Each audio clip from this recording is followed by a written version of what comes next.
നമസ്കാരം. തൻ്റെ സിനിമാ ജീവിതത്തിൻ്റെ ഏറ്റവും പീക്കിൽ നിൽക്കുമ്പോഴാണ് നടൻ വിജയ് രാഷ്ട്രീയത്തിലേക്ക് ഇറങ്ങുന്നത്. അടുത്ത വർഷം നടക്കുന്ന പൊതു തെരഞ്ഞെടുപ്പിൽ വിജയ് മത്സരിച്ച് മുഖ്യമന്ത്രിയാവാനുള്ള തയ്യാറെടുപ്പിലാണ്. എല്ലാ വിഭാഗത്തിൽപ്പെട്ട മനുഷ്യരെയും ഒരുമിച്ച് ചേർത്തുകൊണ്ട് വിജയ് തൻ്റെ രാഷ്ട്രീയ പാർട്ടി പ്രഖ്യാപിച്ചു. BJP-യോടും DMK-യോടും ഒരുപോലെ അകലം പാലിക്കുന്ന വിജയ് അടുത്ത മുഖ്യമന്ത്രിയാവും എന്ന് തന്നെയാണ് കണക്കാക്കപ്പെടുന്നത്. വിജയ് ആരാധകരൊക്കെ തമിഴ്നാട്ടിൽ ഒരുമിച്ചുകൂടി വിജയുടെ പാർട്ടിക്ക് വലിയ തിളക്കമാർന്ന നേട്ടം സംഭാവന ചെയ്തുകൊണ്ടിരിക്കുന്നു. വിജയ് റംദാൻ മാസത്തിലെ ആദ്യ വെള്ളിയാഴ്ച YMCA ഗ്രൗണ്ടിൽ ആയിരക്കണക്കിന് വിശ്വാസികളെയും പ്രവർത്തകരെയും ഒരുമിച്ച് ചേർന്ന് ഇഫ്താർ വിരുന്നൊരുക്കി. വെറുതെ മുസ്ലിം വിഭാഗത്തെ സന്തോഷിപ്പിക്കാൻ വേണ്ടി മറ്റു പലരും നടത്തുന്ന ഇഫ്താർ വിരുന്ന് പോലെ ആയിരുന്നില്ല. മുസ്ലിം വേഷധാരിയായി എത്തി നിസ്കാരം വരെ നടത്തി നോമ്പ് മുറിച്ചാണ് വിജയ് ആഘോഷമാക്കിയത്. സ്വാഭാവികമായും വിജയ്ക്കെതിരെ സോഷ്യൽ മീഡിയയിൽ ആക്രമണവും പ്രോത്സാഹനവും ഉണ്ടാവും. ഒരു വിഭാഗം പേർ വിജയ്ക്കെതിരെ രംഗത്ത് വന്നു. അതേസമയം സോഷ്യൽ മീഡിയയിലെ ഇസ്ലാമിക പ്രൊഫൈലുകളിലൊക്കെ വിജയ് സൂപ്പർ ഹീറോയായി. എന്നാൽ ഏറെ വൈകാതെ തമിഴ്നാട് സുന്നത്ത് ജമാഅത്ത് എന്നു പേരുള്ള ഒരു മുസ്ലിം സംഘടന വിജയ് ഇസ്ലാം വിശ്വാസികളെ അപമാനിച്ചു, നിസ്കരിച്ചത് തെറ്റായാണ്, മദ്യപാനികളും റൗഡികളുമൊക്കെ ആയിരുന്നു ആ നിസ്കാരത്തിന് നേതൃത്വം കൊടുത്തത്, അടിമകളെ പോലെയാണ് വിശ്വാസികളെ സമീപിച്ചത്, വിജയുടെ ബൗൺസർമാരും സുരക്ഷാ ഉദ്യോഗസ്ഥരും വിശ്വാസികളെ അപമാനിച്ചു, അതുകൊണ്ട് കേസെടുക്കണം എന്നാവശ്യപ്പെട്ട് പോലീസിൽ പരാതിപ്പെട്ടു. ഇതോടെ രണ്ട് സംഭവങ്ങളുണ്ടായി. ഒന്ന്, വിജയ് നിസ്കരിച്ചതിനെതിരെ, ഇഫ്താർ വിരുന്ന് നടത്തിയതിനെതിരെ സോഷ്യൽ മീഡിയയിൽ മുറവിളി കൂട്ടിയവരൊക്കെ ആഹ്ലാദ പ്രകടനവുമായി രംഗത്തെത്തി. വിജയ്ക്ക് കിട്ടേണ്ടത് കിട്ടി, അനുഭവിച്ചു എന്നാണ് അവർ പറയുന്നത്. എന്നാൽ ഇഫ്താർ വിരുന്ന് നടത്തിയതിലൂടെ വിജയ് മഹത്തായ മാതൃകയാണ് കാണിച്ചത് എന്ന് അവകാശപ്പെട്ടവർ പൊടുന്നനെ അവരുടെ പോസ്റ്റ് മുങ്ങി. സോഷ്യൽ മീഡിയയിൽ വിജയെ ഹീറോയാക്കി മാറ്റിയ പലരും മിണ്ടാതിരിക്കുകയാണ്. വിജയ്ക്കെതിരെ മുസ്ലിം സമുദായത്തിൽ തന്നെ വിമർശനമുയർന്നതോടെ വിജയെ ഹീറോയാക്കിയവർ എവിടെ പോയെന്ന് ആർക്കും ഒരു നിശ്ചയവുമില്ല. ഈ പശ്ചാത്തലത്തിലാണ് കഴിഞ്ഞ വെള്ളിയാഴ്ച മീഡിയ വണ്ണിലെ വർഗീയ വിഷം തുപ്പുന്ന ഔട്ട് ഓഫ് ഫോക്കസ് എന്ന പരിപാടിയിലെ ചില പരാമർശങ്ങൾ ചർച്ച ചെയ്യേണ്ടത്. കേരളത്തിൽ ഏറ്റവും അധികം വർഗീയ വിഷം തുപ്പുന്ന പരിപാടി അല്ലെങ്കിൽ പ്രസ്ഥാനം ഏതെന്ന് ചോദിച്ചാൽ ജമാഅത്ത് ഇസ്ലാമിയുടെ ഉടമസ്ഥാവകാശത്തിലുള്ള മീഡിയ വണ്ണിലെ ഔട്ട് ഓഫ് ഫോക്കസ് എന്ന അടുപ്പൂട്ടി ചർച്ചയാണ്.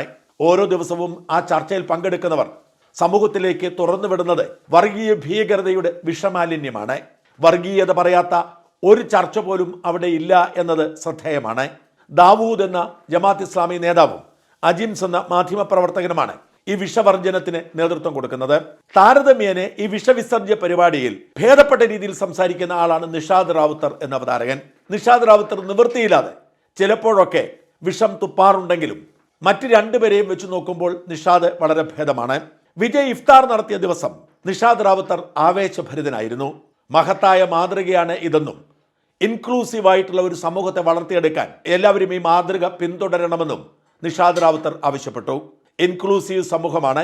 ഈ സമൂഹം മുമ്പോട്ട് പോകണമെങ്കിൽ ഒരാളുടെ ആചാരവും വിശ്വാസങ്ങളും മറ്റ് വിശ്വാസമുള്ളവരും പിന്തുടരുകയും അംഗീകരിക്കുകയും ചെയ്യണമെന്നതാണ് നിഷാദ് റാവുത്തറുടെ അഭിപ്രായം. എന്നിട്ട് അദ്ദേഹം രണ്ട് കാര്യങ്ങൾ എടുത്തു പറയുന്നു. ഒന്ന്, പൊതുവെ മുസ്ലിം ആചാരങ്ങളും അനുഷ്ഠാനങ്ങളിലും പങ്കെടുക്കാനോ അതിനെ അംഗീകരിക്കാനോ മറ്റു വിഭാഗത്തിൽപ്പെട്ടവർ തയ്യാറല്ല. മാത്രമല്ല, രാഷ്ട്രീയ പാർട്ടികൾ പൊതുവെ ഒഴിഞ്ഞു പോകുന്നു. ആരെങ്കിലും എത്തിയാലും പരസ്യമായി സമ്മതിക്കില്ല. അവിടെയാണ് വിജയ് മാതൃക കാട്ടിയത് എന്നതാണ് നിഷാദിൻ്റെ ഒരു വാദം. ഈ വാദം പച്ചക്കള്ളമാണ് എന്ന് പറയട്ടെ. വാസ്തവത്തിൽ എല്ലാ മതങ്ങൾക്കും അവരുടേതായ ആചാരങ്ങളുണ്ട്. എല്ലാ മനുഷ്യരും ഏതെങ്കിലും ഒരു മതവുമായി അറ്റാച്ച് ചെയ്തവരാണ്. അവരവരുടെ വിശ്വാസത്തിൽ തുടരുമ്പോഴും മറ്റു മതങ്ങളെ അധിക്ഷേപിക്കാതിരിക്കാൻ ശ്രമിക്കുന്നു എന്ന മാന്യത മാത്രമാണ് കാട്ടുന്നത്. അല്ലാതെ പൊതുവെ വേറൊരാളുടെ വിശ്വാസത്തിൽ പോയി ഇടപെടുകയോ പ്രചരിപ്പിക്കുകയോ ചെയ്യുന്ന രീതി നമുക്കില്ല. അങ്ങനെ ഏതെങ്കിലും തരത്തിൽ ഇടപെടുന്നുണ്ടെങ്കിൽ അത് ഇഫ്താർ വിരുന്ന് പോലെ ഇസ്ലാമിക വിശ്വാസത്തിൽ മാത്രമാണ്. എല്ലാ രാഷ്ട്രീയക്കാരും ഇഫ്താർ നടത്താറുണ്ട്, തലമുണ്ടിട്ടുകൊണ്ട് നിസ്കരിക്കാറുണ്ട്. അതേസമയം തിരിച്ച് മുസ്ലിം വിശ്വാസത്തിൽപ്പെട്ട രാഷ്ട്രീയക്കാർ മറ്റൊരു മതവിശ്വാസത്തെയും അംഗീകരിക്കാറില്ല. നിലവിളക്ക് കത്തിക്കുന്നത് നമ്മുടെ പാരമ്പര്യത്തിൻ്റെ ഭാഗമാണെങ്കിലും മുസ്ലിം വിഭാഗത്തിൽപ്പെട്ട രാഷ്ട്രീയക്കാർ അതുപോലും ഹറാമാണെന്ന് കരുതി മാറി നിൽക്കുന്നവരാണ്. എന്നിട്ടും എന്തുകൊണ്ടാണ് മുസ്ലിം സമുദായത്തെ മാത്രം ഒറ്റപ്പെടുത്തുന്നു എന്ന തരത്തിൽ നിഷാദ് റാവുത്തർ പറയുന്നത് എന്ന് വ്യക്തമല്ല. ഇതിൽ വളരെ വിചിത്രമായി തോന്നിയത് മോദിയെക്കുറിച്ചുള്ള പരാമർശമാണ്. നരേന്ദ്രമോദി ഇഫ്താർ വിരുന്ന് ബോധപൂർവം ഒഴിവാക്കുന്നു. ഇതിനു മുൻപുള്ള രാഷ്ട്രീയക്കാർ, പ്രധാനമന്ത്രിമാർ ഇഫ്താർ വിരുന്ന് നടത്തുമായിരുന്നു. മോദി ബോധപൂർവം ഒരു സമുദായത്തിൻ്റെ മാത്രം ആചാരം വേണ്ട എന്ന് പറഞ്ഞ് കേവലം റംദാൻ മാസത്തിന് തുടക്കത്തിൽ ഒരാശംസയിൽ അവസാനിപ്പിക്കുന്നു. അതേസമയം മോദിക്ക് അയോധ്യ ക്ഷേത്രത്തിൽ പോയി പ്രാണപ്രതിഷ്ഠ ചെയ്യാൻ ഒരു പ്രയാസവുമില്ല. അങ്ങനെ മോദി ഇഫ്താർ വിരുന്നിനെ തള്ളിപ്പറയുന്നു എന്നാണ് നിഷാദ് റാവുത്തറിന്റെ പരാതി. വാസ്തവത്തിൽ അത്ഭുതത്തോടെയാണ് നിഷാദ് റാവുത്തറുടെ ഈ വാദം ഞാൻ കേട്ടത്. നരേന്ദ്രമോദി ഒരു ഹിന്ദു വിശ്വാസിയാണ്. ഹിന്ദു വിശ്വാസിയായ നരേന്ദ്രമോദി ഹിന്ദു വിശ്വാസപ്രകാരം ക്ഷേത്രത്തിൽ പോകുന്നതും ക്ഷേത്രാചാരങ്ങളുടെ കാർമ്മികത്വം വഹിക്കുന്നതും തന്ത്രവിധി പ്രകാരം തെറ്റല്ലെങ്കിൽ അതിനെ കുറ്റം പറയാൻ നമുക്കാർക്കും അവകാശമില്ല. ഹിന്ദു വിശ്വാസിയായ നരേന്ദ്രമോദി ഇഫ്താർ നടത്തണമെന്നും മുസ്ലിം പള്ളിയിൽ വന്ന് ചടങ്ങുകളിൽ പങ്കെടുക്കണമെന്നും ശാഠ്യം പിടിക്കുന്നത് എന്താണ്? അതിന് അദ്ദേഹത്തിന് ആഗ്രഹമുണ്ടെങ്കിൽ അത് ചെയ്യട്ടെ. അദ്ദേഹം ഇന്ത്യൻ പ്രധാനമന്ത്രി ആയതുകൊണ്ട് ഒരു മതത്തെയും അധിക്ഷേപിക്കാൻ പാടില്ല, ഒരു മതത്തിൻ്റെയും ആചാരങ്ങൾ തള്ളിക്കളയാൻ പാടില്ല. എന്നാൽ ഹിന്ദു വിശ്വാസിയായ നരേന്ദ്രമോദി മറ്റൊരു വിശ്വാസം ഏറ്റുപറയണമെന്ന് ശാഠ്യം പിടിക്കുന്നത് എന്തുകൊണ്ടാണ്? നിഷാദ് റാവുത്തറോട് ചോദിക്കാനുള്ള ചോദ്യം, നരേന്ദ്രമോദിയെക്കുറിച്ച് നിങ്ങളിങ്ങനെ പൊട്ടിക്കരയുമ്പോൾ ഏതെങ്കിലും ഒരു മുസ്ലിം സമുദായ നേതാവ് ഏതെങ്കിലും ഒരു ക്ഷേത്രത്തിൽ പോയി തൊഴുകയോ ഏതെങ്കിലും ഒരു ഹിന്ദു ക്രൈസ്തവ ആചാരത്തെ അംഗീകരിക്കുകയോ പങ്കെടുക്കുകയോ ചെയ്യുന്ന ദൃശ്യങ്ങൾ പുറത്തു കാണിക്കാമോ? ഇൻക്ലൂസീവ് എന്ന് പറഞ്ഞാൽ ഏതെങ്കിലും ഒരു വിഭാഗം മറ്റേതെങ്കിലും ഒരു വിഭാഗത്തെ ചേർത്ത് പിടിക്കുന്നത് മാത്രമല്ല, എല്ലാ വിഭാഗങ്ങളും അവരുടേതല്ലാത്ത വിഭാഗങ്ങളെ ചേർത്ത് പിടിക്കുന്നതാണ്.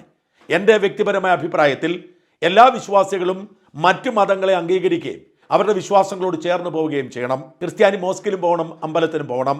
ഹിന്ദു മോസ്കിലും പോകണം, ക്രിസ്ത്യൻ പള്ളിയിലും പോകണം. മുസ്ലിം ക്ഷേത്രത്തിലും പോകണം, ക്രിസ്ത്യൻ പള്ളിയിലും പോകണം. പലപ്പോഴും അവരവരുടെ മതവും വിശ്വാസവും മാത്രമാണ് ശരി, മറ്റുള്ളതൊക്കെ തെറ്റാണ് എന്ന് വിശ്വസിക്കുകയും മറ്റുള്ളതിനെ അകറ്റി നിർത്തുകയും ആ വിശ്വാസത്തോട് ഒരു താതാത്മ്യവും പ്രകടിപ്പിക്കാതിരിക്കുകയും പറ്റുമ്പോഴൊക്കെ മറ്റ് വിശ്വാസങ്ങൾ തെറ്റാണ്, യഥാർത്ഥ വിശ്വാസം തങ്ങളുടേതാണ് എന്ന് പറയുകയും ചെയ്യുന്നവർ എന്തിനാണ് നരേന്ദ്രമോദി ഇഫ്താർ നടത്തുന്നില്ല എന്ന് പറഞ്ഞ് പരാതിപ്പെടുന്നത്? നിഷാദ് റാവുത്തർ പറഞ്ഞ ഇൻക്ലൂസീവ് പൊളിറ്റിക്സ് നല്ലതാണ്, എന്നാൽ അത് എല്ലാവർക്കും ബാധകമാവണം. എല്ലാ മതവിശ്വാസികളും മറ്റു മതങ്ങളുടെ ആചാരങ്ങളെ അംഗീകരിക്കുന്നിടത്താണ് ഇന്ത്യ ആവുന്നത്. അത്തരമൊരു കാലത്തിന് വേണ്ടി പ്രയത്നിക്കാനുള്ള ബാധ്യത എല്ലാ മതവിശ്വാസികളായ രാഷ്ട്രീയക്കാർക്കുമുണ്ട്. അതിൽ നിന്ന് ഒഴിഞ്ഞു മാറി നിന്നുകൊണ്ട് മറ്റുള്ളവർ ഞങ്ങളെ കൂടി അംഗീകരിക്കണം, ഞങ്ങൾ പക്ഷേ മറ്റുള്ളവരെ അംഗീകരിക്കില്ല എന്ന നിലപാട് അങ്ങേയറ്റം ഖേദകരമാണ്.